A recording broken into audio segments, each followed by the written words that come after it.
Hi అండి, welcome to Shresh kitchen. నేను మీ Sunitha. Easy ప్రాసెస్లో మటన్ కీమాను ఎలా చేయాలో చూసేద్దాం. బ్యాచిలర్స్ కూడా చాలా సింపుల్గా చేసేసుకోవచ్చు. ఇక్కడ మటన్ కీమాను కుక్కర్లో చేస్తున్నాను. దీనికోసం స్టవ్ పైన కుక్కర్ పెట్టేసుకుని కూరకు సరిపడా ఆయిల్ని వేసుకోవాలి.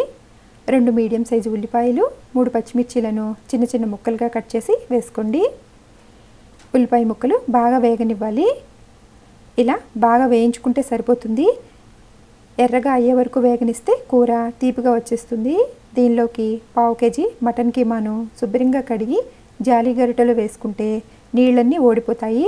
అలా నీళ్లు పూర్తిగా ఓడిపోయిన తర్వాత ఈ వేగిన ఉల్లిపాయ ముక్కల్లో వేసేసుకోవాలి. 2 నిమిషాలు తిప్పుతూ ఉంటే దీనిలోంచి నీరిలా బయటకు వచ్చేస్తుంది.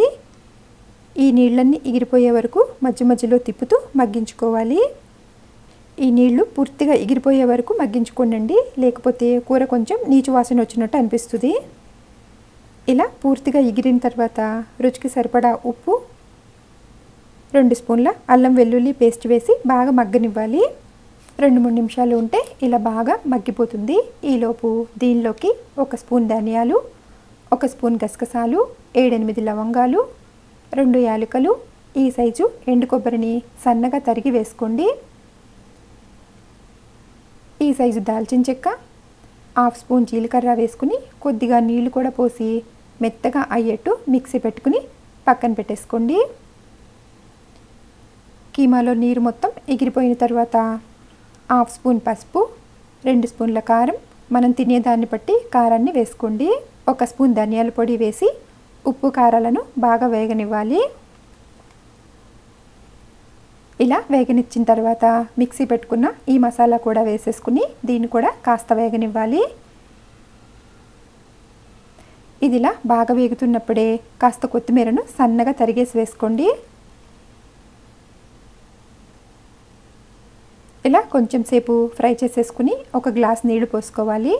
మసాలా వేసుకున్న మిక్సీ జార్లోకి కొద్దిగా నీళ్లు పోసేసుకుని అటు ఇటు తిప్పుతూ ఆ నీళ్లు పోసేసుకోండి. జార్లో ఏమైనా మసాలా ఉంటే వచ్చేస్తుంది. కుక్కర్ మూత పెట్టేసుకుని 4 విజిల్స్ రానివ్వండి. కుక్కర్లోని ప్రెషర్ మొత్తం పూర్తిగా పోయిన తర్వాత మూత తీసేసుకుని కొద్దిగా ఏమైనా నీళ్లు ఉంటే కనుక మరొకసారి స్టవ్ ఆన్ చేసేసి ఈ నీళ్ళన్నీ ఎగిరించేసుకోవాలి. ఇలా దగ్గరగా వచ్చే వరకు ఉడికించుకోవాలి.